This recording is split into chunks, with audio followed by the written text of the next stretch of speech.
Barefoot Bruisers, I'm Sawtooth Dave. It is now Easter.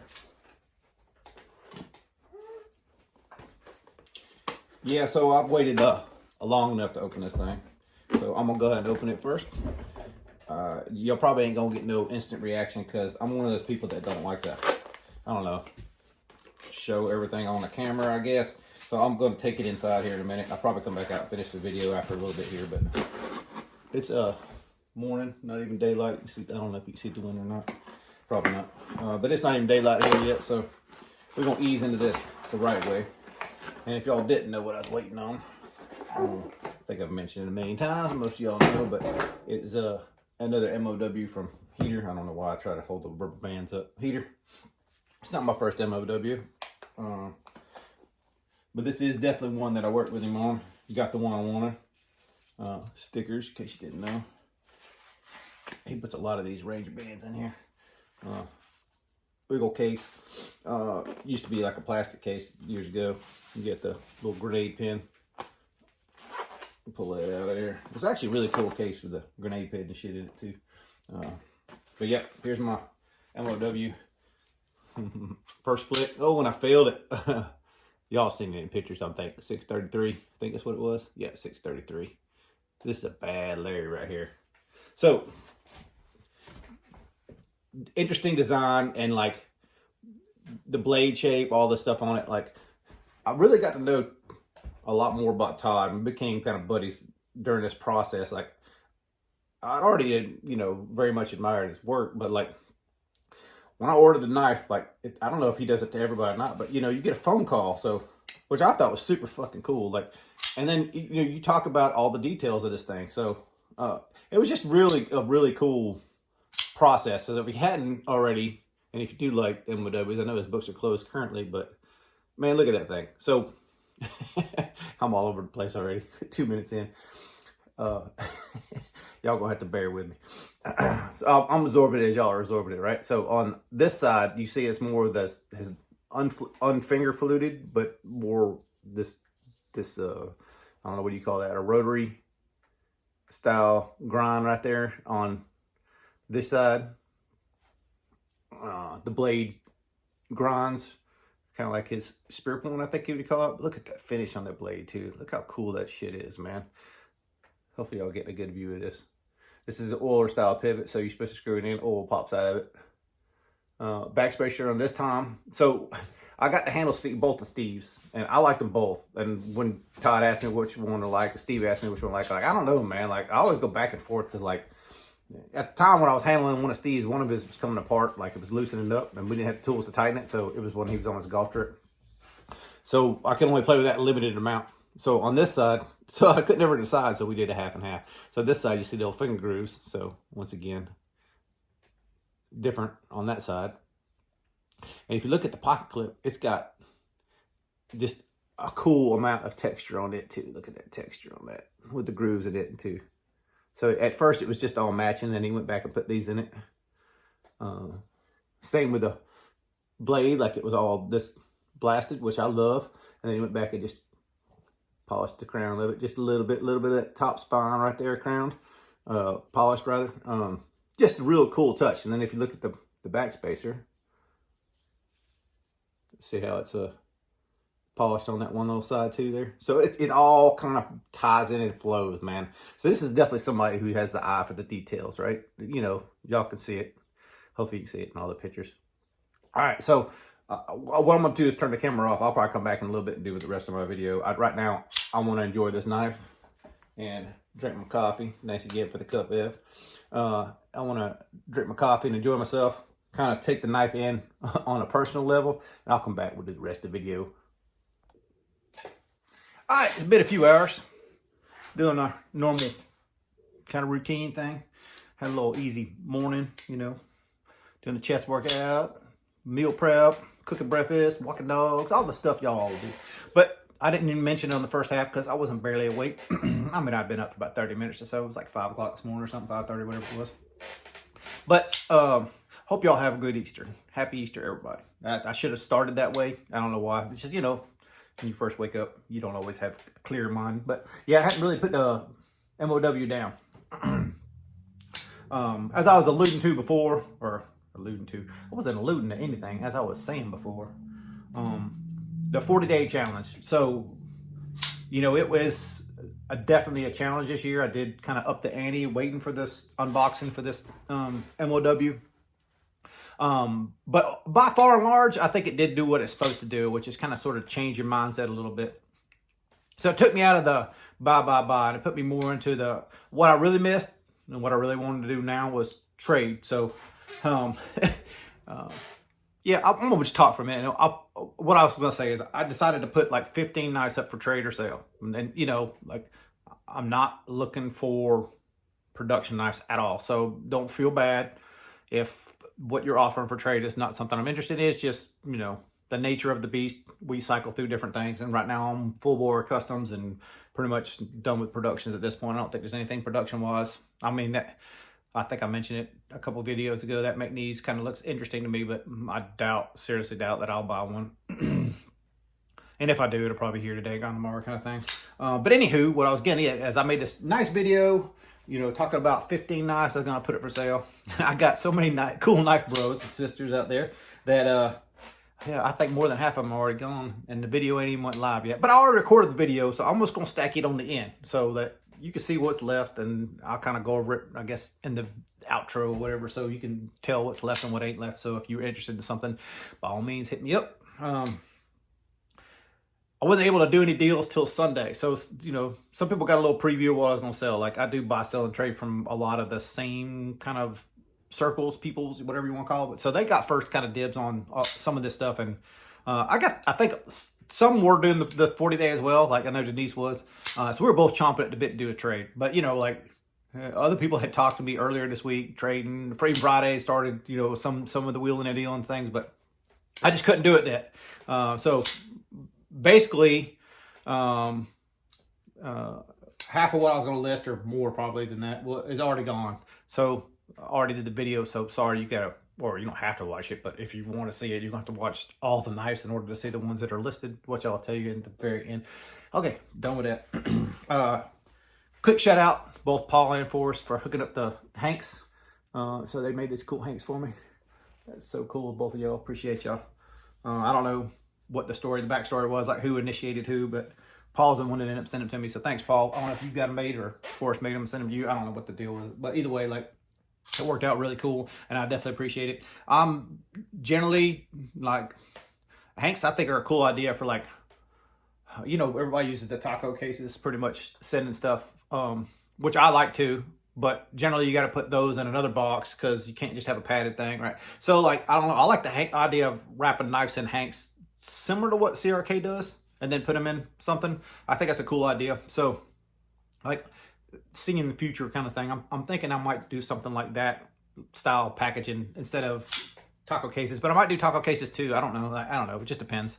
But it just gave me that idea. Like, if you ever open a brand new Chris Reeve, they're all wrapped up in that little blue cloth, which is kind of neat. But I don't know.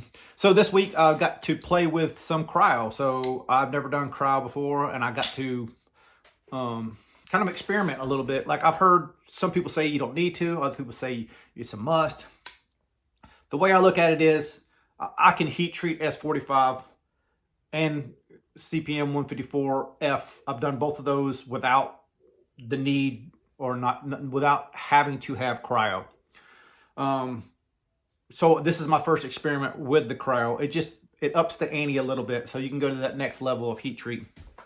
I know a lot of makers don't really care. They just make the knife and they're cool with it. But I got a little ass. Let me see if I can grab it real quick. Hang on one second. Oh, there may be something still left in here too. I got this little cheapo Chinese dewar. I don't know if I got it off Amazon or eBay or whatever. But it's 3 liters, which is almost nothing, right? It's so small. Even the guy was like, what the hell are you doing with 3 liters? I'm like, I'm doing folding knives, man. I don't need anything bigger than that. So worked out fine for me. So to kind of cost analysis, or not cost analysis, just to be transparent about what it costs. So you basically lose a half a liter a day in the best dewar, just sitting there naturally, like it just kind of melts off, or whatever you want to call it, evaporates, however it works. So you pretty much have to fill it up like the night before or the morning of heat treat, which is what I had to do.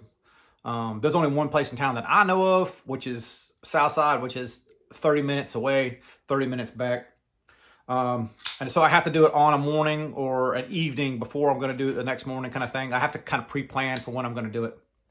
But it costs $27, which I was like, you know, everything's gone up price-wise, so I figured it'd be the most expensive right now. Well, it might, you know, it still might go up more, but like, you know, $27, I didn't think that was that bad. So even if it's a per knife basis, like, so Billy ended up sending the steel, the one I heat treated, and also did the lock bar for that solo right there that I will show you later in the for sale videos, which is already gone, but you'll see.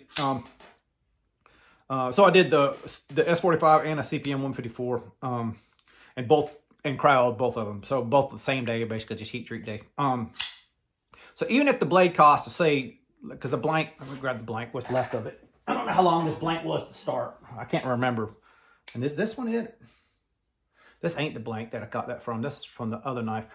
My bad, I was gonna show you, but you know, you can see basically this is basically a 2-inch piece. I don't know how long it was, and cut a little piece off, and then that became a blade, and this is still big enough for another blade. But that's generally when I buy the stock. And this is pre-ground flat from Alpha Knife Supply, so you're paying more because it's already ground flat. But this is somewhere around $100-ish, maybe a little more, for basically 2 blades. So we'll just say on the heavy side, $70 worth of steel, and that's on the heavy side, saying you can't get a piece as long as you want it. Sometimes, you know, depends on the style of knife. I think y'all understand what I'm saying. The width and all, you know, all those variables, the thicknesses, all that stuff. We'll just say it's $70 a piece of steel, plus the $30 I'm gonna say for the what do you call it? The Dewar and the liquid nitrogen, which ain't bad, right? So $100 in just the blade, which is expensive. I'm not gonna say it's not, but for the style of knives that I'm doing and for the goals of what I have, like where I want to be quality wise and that sort of thing, I think it makes sense. Like, why would I not spend the extra $30? You're already into it for $70-80, whatever, for the steel. Why not spend the extra 30 and do the best job on the heat treat you can? Kind of just makes sense to me. So I think moving forward, I think I'm going to do that on all the steels that look like they could benefit from cryo. I've heard a lot of people say you don't need it, and that, you know, I'm not stating one way or other that I believe this is the way or that's the way. I'm just, and I haven't even got the knife that I cryo done yet, as far as like testing the edge or anything like that. But I think I'll kind of like, it's going to be more of a user thing for me. Like, I have to have one and use it for a while. Maybe there isn't a huge advantage for doing it, but like, at least by the book, like literally by the book, it gets better results. So I think to put the most effort I can into the heat treat makes the most sense to me. So moving forward, I'm probably gonna be doing cryo on everything I do at this point that requires it. You know, like some steels don't require it, but I think most of the stainlesses benefit from the cryo. So, you know, I think most people like the cryo, and even most tool steels do as well. So I got a bunch of 3V that'll probably end up starting to go in. I was kind of staying away from 3V because there's different schools of thoughts on 3V and then the hardness of 3V and that sort of thing. But like, it seems like when you do the cryo, it ends up a much better overall steel, which if y'all hadn't seen it, Knife Steel Nerd just came out with a video for 3V, which I love 3V. I've been saying it for a long time, and I think it might kind of be like D2, where there's enough import 3V that ain't really CPM 3V. It's some other, you know, it's Chinesium 3V, or however you want. I don't know what the hell's in my beard. The hell is that shit? Anywho, sorry, I got distracted there. Something shiny. Fuck it, it's gonna stay in there. And sorry about the bad language. I know it's Easter. My bad. Hope y'all ain't watching with the family. I wouldn't expect you would be anyhow, but hey, if you are, my bad. What was I getting at? Oh yeah, so I think it kind of got a bad rap, kind of like D2. Like D2, CPM D2 especially is like, to me, heads and shoulders above regular D2. But I heard, and I'm not 100% sure, he said he's going to do a video on it, but I heard that, you know, Crucible Metals sold all the knife steels to a different company. And what I had heard, and I don't know this is to be fact yet, just it's hearsay, but it's something to kind of sort of cue into, especially for us that are all pro-American, which, you know, we'll go into that in a second. The powder metallurgy part of it, like, people can make the steel, but the powder metallurgy that goes into making that steel is not doing it. There's nobody left in the United States that's doing that. That's what I've heard. which is a kind of a crying shame because now we got to rely on another country to make part of the process in order to make our steels. They'll still be to the same standards because you still have people that can check them and do that stuff. But as far as actual being able to do that, there's no more facilities here in the United States that can do that powder metallurgy, from what I understand. That could be wrong. But that kind of goes back to that conversation we had last week, which I wasn't trying to get into the imports versus American. My point was, in talking about Dwayne Dwyer in general, was that he was somewhat of an American icon, like a Medford. Like he was a pro-American and don't buy Chinese, and now he's in bed with the Chinese. That was my point. So those that misunderstood me or those that didn't understand what my point was in that, my bad. I wasn't trying to be political. I guess what I was trying to say in that video also is I don't have a lot of sway in politics, nor do I want to spit a lot of, the same recycled thoughts. I was just kind of like, it just kind of shocked me a little bit. So that was my point last week. Leave that alone. All right, so this is my last Sunday of pretty much sitting here in the shop and BSing with y'all. So it's probably a little bit of a long one. Like I said, I got this is about a 15-minute or so video going over those 15 knives. So if you want to stick around and see that, I'm going to splice it in here. If you don't, that's fine. And I got a little outro that I'm going to put on the end of it, or I'm going to record a little outro on the end of it. As far as the MOW goes, yeah, this is one bad Larry. I love it. Everything about it pretty much fits me to a T. This is one of the few, I think he said 2, that he's just done in, like, as Evan would say, or my wife would say, shades of gray. My shades of gray kind of feel. I love its finishes because it's a different finish than what I do personally. Hopefully don't take this wrong, bro. It's almost like flower pot texture. Like you got that real aggressive, super high pressured blast finish. So I dig this thing, everything about it. Like, you get a new knife, pivot backs out on you, that stuff. With this pivot, it's just so much easier. Just crank on it and it's done. It's back to where it was before. The only reason I noticed is I'm sitting there playing with it like you would all your new knives, right? And I noticed that the tip came off center. I'm like, damn, it's off center. I'm like, just tighten it down. Whoop, right back to center, just like it should. Todd, you see this, man? I appreciate your craftsmanship, bro. This awesome knife, and you couldn't have nailed it any better. Like the yin and yang on this one, I started talking about it and kind of got sidetracked, but you see the blade ground on this side, and then this one's different than that side. The scale different, but ties in with the pocket clip. Same with the black spacer, blasted on one side, a little bit shiny on that side. So like it all flows, man. It all kind of works together, and that's what I was getting at with the attention to detail. Like even the back spacer, kind of lower serrated or however you want to call it, step milled or whatever you want to call that in the inside to kind of give it a little bit of different look. The killed, he calls them kill notches, all on the back spacers. It's just a cool. Nobody else builds a knife like him. Now, this is a thicker behind the edge, geometry-wise. If you're into, like, slicey guys, this ain't your thing. You can see how wide that secondary bevel is, and it's basically Crusader Forge style thickness. So, I can see a lot of people not really liking how thick the knife edge is, but it's also not that style of knife. So, everybody's got different styles, right? And wants different things out of their knife for their own needs. It always cracks me up when people say, how do you cut up cardboard? Like, this will cut up cardboard is, just fine. Like, it's not a slicey thing. It's not like a little Spyderco or something like that. That's super tall, flat ground or something like that. Like, it's not a chef's knife. It definitely ain't that. But there's definitely uses for this that those don't do as well. So it's all about what you want from your knife, right? Which is why there's so many different options out there. Everybody likes a little something different. All right. I'm going to splice in that video now. Quit wasting y'all's time. All right, so here's the ones we got basically for sale or for trade.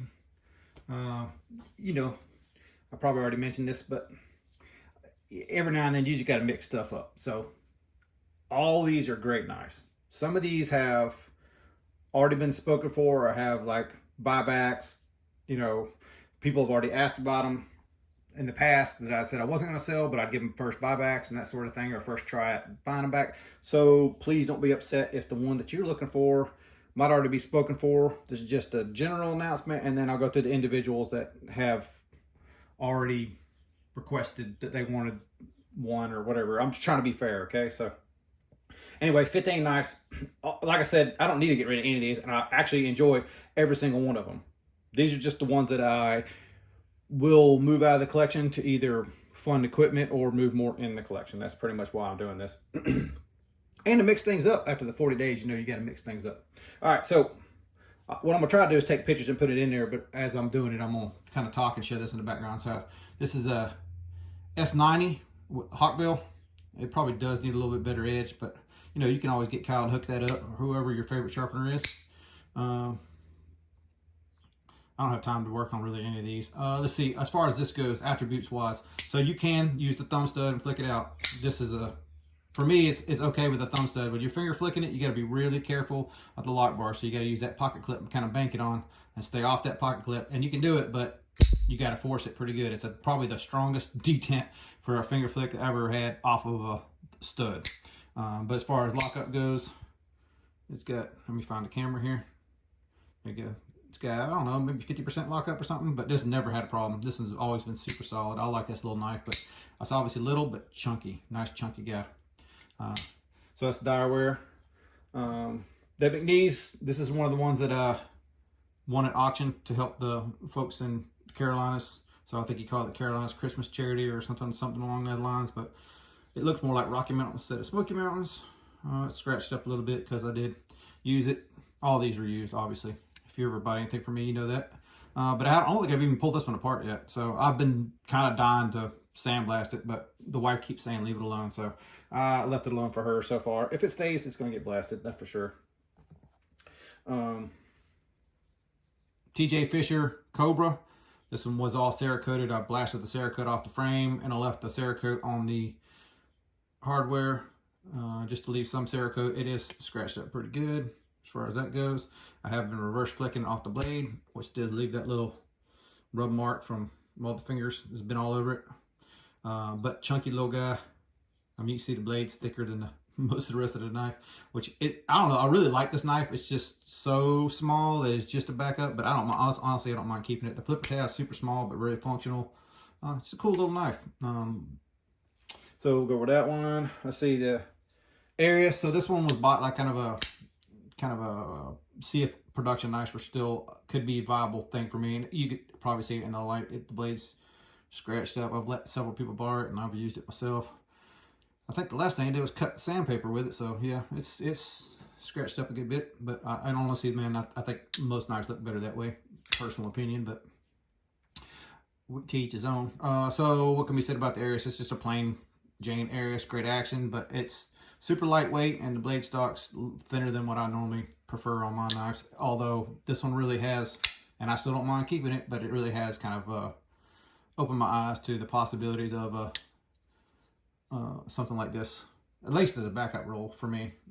But you know, once again, like I could or couldn't keep it. I'm indifferent to it, so that's why I'm putting it up. Which is kind of the same for the Roosevelt XL. So this is a great slicing machine, but thing is, I don't do much slicing in my cutting task. Like most of my cutting tasks are kind of more just cut it and brutal stuff like cutting on top of aluminum, doing stuff you're not supposed to be doing knives for the most part. But they, you know, we all like and use our knives differently. But the Rosie XL is fairly popular still. Yeah, this one's been loaned and used by several people as well. I don't see anything on it that like immediately sticks out as, hey, this one's been thrashed or something like that. But you know, these are fairly valuable too. So great action on this one too. Same thing like that Arius. It's just super lightweight. Like I said, I'm gonna try to put pictures of these in so as I'm talking about them, so you guys can see better with me rambling on top. If I get the time to edit, you know how that works. So Sergey Rogovitz, this is a FMJ. This came to me with like flame exterior and kind of like a satin. You know me, I don't like that stuff. And the grills in the back, I never took it off, but it's kind of like epoxied and drilled on the backside. I'm sure you probably can't see that, but either way, blasted it all. So it still has that brass backspacer, which kind of doesn't go at this point. It needs some more brass in it or something like that. And the blade stocks for the size of the knife is fairly thin. I didn't ever actually measure it, but for me, it should have like a much thicker blade, like the amount of gap you got in here. And you can see this is DSK. You can see I still got room even with the DSK in there. So like it should have a much thicker blade than what it does. It needs a much thicker blade than what it does. So if this one doesn't sell, this one will get a reblade. But this is the newer style pivots, which I absolutely hate, but I have had this apart. Obviously, I made a little tool to take it apart. So yeah, FMJ. Sergey Rogovitz. Getting into the DSKs. I'm not going to remember the name of this one. I'm blanking on the name right now. Sorry. Evan, Paul, one of y'all help me out. Can't remember. Anybody else knows DSKs? I did take an end mill and go through it. Used to say DSK-T right there. And on the back side, it's fairly sharp for the finger flick. The thumb, it's all right on this one. But the finger flick is basically what this one is, and also the flipper. Flipper is nice and rounded on this one. So it's super easy to push button or finger flick, you know, like the light switch. Either way, I like push button on this one personally. What is this one called? I'm just blanking. But obviously I blasted the tie on this one as well. So there's that one. Dude, I'm really blanking. I can't remember. This one I do remember. This is the Damascus. Once again, another one that I like. Oh yeah, so yeah, I kind of did this in size wise. So I call these little DSKs, right? But obviously you can see. Let me just break out. What's a more common knife? I don't know if the XL or this Aries is probably more common. More people know size. I know, Steve, you love the size comparisons, right, bro? And the Knight's Edge. You both like them, I know. I don't know if that's an ongoing joke or not. But so you can see it's pretty much, it's a little bit bigger than the Aries. So for those that think the Aries is big, these are my little knives. So anyway, Damascus Diamondbacks. It did have a bougie clip on it. It blasted it. I don't even know what material it is, to be honest with you. Really don't care either. You could probably flame it and make it pretty again if you wanted to, but none of my interest. Havalina. This one came with the G10 scale, so I made this full tie scale. And a lot of these DSKs are the same way, but I kind of had to rework that pocket clip. He leaves them super sharp, so when you put your hand on it, it kind of scuffs your hand. But you can see the pattern he had here was on the G10. I still have the G10 in here somewhere. And he still got the, I still got the, basically it's a shoulder bolt that uses a thumb stud, which actually is okay on this one. It's not the best, but alternative, you can see how close it comes to the scale there. Even if I put a 1/4 inch stud in there, you're not really going to get to it other than the top of it to flick it. So you probably could stud convert it, but there's not enough room to make like a thumb opening hole. So it's just kind of one of those, it worked the best for the situation. But luckily on this one, the grinds are so deep that you're able to flick off the blade, kind of similar to what I was talking about on that TJ Fisher. So you can flick off the blade, no problem. Kind of, unless you're super wet or something. But I did do kind of the grain finish on this one. It's nothing spectacular, but you know, it's just a grain finish. So I guess some people, what do they call that? They call it, is it wood grain or something that they try to do? But I don't know. To me, it's just sandpaper. It's like, in order to do wood grain, it's got to be somewhat different, right? Instead of just straight. So it's just a straight sanded pattern. Anyway, great knife. This one is extra thick. So compared to other DSKs, blade thicknesses, so you can see this one is much thicker. So we'll put that one up there. This one I'm pretty sure is already gone. Something will probably happen, but just in case, I'll put it up anyhow. This is the sole that I rebladed. And also did the lock bar insert, which you're probably barely going to be able to see there. And I've always wanted this, but so I acid stone washed this lock bar insert. And I always wondered why all the lock bar inserts you see are always shiny. Like, it didn't make sense to me why they're always shiny. I get if you want to make the surface shiny, but I don't know. Like, it kind of blends better acid stone wash. So it's 154 CM, CPM 154F, actually, to be particular. Lock bar insert. Kind of worked good. S45 Blade. What else did I do this one? New stud. So it locks up on the left side because it's oversized stud, but it still has the, if I get it focus, man. If it will. There it goes. It's got the steps bump like he uses on a lot of his stuff. So the main stopping power, the stop pin is over here. So it, you know, it's solid. Let's see. Lock up there. So I don't know, what is that? 50, 60, something like that, whatever it is. But it's a steel lock bar insert, so I don't expect it moving. And if it does, you make a new lock bar insert. Simple as that. I think that's super easy. I'm kind of liking the lock bar insert on this one. Might do more of those. And because, like, as always, on most of my sales, a lot of people get priced out. So I figured I'd throw one in there for the people who get priced out of some of these other ones. This is the Demco 8010 full tie. I am missing a screw right there that I noticed when I picked it up, and I don't know where the hell that screw could have got. This clip, I believe Evan sent me this clip. I believe it's an Etsy thing, but it makes it nice functional. You can actually use the clip now. That stock clip just is horrible. So actually really cool knife. And these were like $250 for a long time. So I'll hook somebody up if somebody wants one, just to, you know, be a fair price thing, just to put something in there for, I won't say all price categories, but most people can afford something like this, put it that way. XM24 full tie. I need to reconfirm with Will to make sure that he don't want it back, but yeah, it's been used, but I think there's a couple scratches on it, but not much. I haven't really used it too much. Maybe there's, I don't know, maybe there ain't. I can't even remember, to be honest with you. It's been loaned out to a couple people as well. Cool XM24, just like, I don't know, just kind of like what the Medfords are. I've had them for so long that I'm not really using them. Full-size Marauder and 3V, but this one's a drop point, not the Tanto. So honestly, if it was a Tanto, I'd probably be a little more, I don't know, leery about not selling it, or whatever you want to call it. I probably would keep it, but honestly, like, I very rarely carry the Medfords anymore. So I think I'm going to let, these are my last two Medfords I'm about to show you. I think I'm about to let them go, or at least put them up to see if they do go, put it that way. This one has the double detent, so if you listen, it has like a weird, I don't know, as I'm spooging it here. There you go. It has a weird sound and a weird feel, but when I got to it, it had a lot of detent lash. It still has just a hair. I don't know if you can see that. What's basically, what happens is the more pressure you put on the lock bar, it pushes it squeezes that detent in, the detent ball. So I could probably take it off and fix that lash, but I'm sure over time it would do the same thing. But this one's in 3V, and it's the PVD coated 3V. So that's the only reason it hadn't gone back in here. If I keep this one, probably gonna reblade it and do something different with it. But hey, it is what it is right now. Still a cool knife, and this is obviously the older 2-hole pivot, which I don't know, I kind of like the older style better for some reason. I don't know why. I think the new ones are machined better. I just prefer the older. I don't know why. This one is a Abomination. So the blade came out of one knife, the handles came out of a different knife. The blade was sent to Thomas Kennard to do the regrind, which Steve has a lot of videos, and he tells you more about that. It came to him, he didn't like it, and I think this was from a different TFF1 Fat Daddy.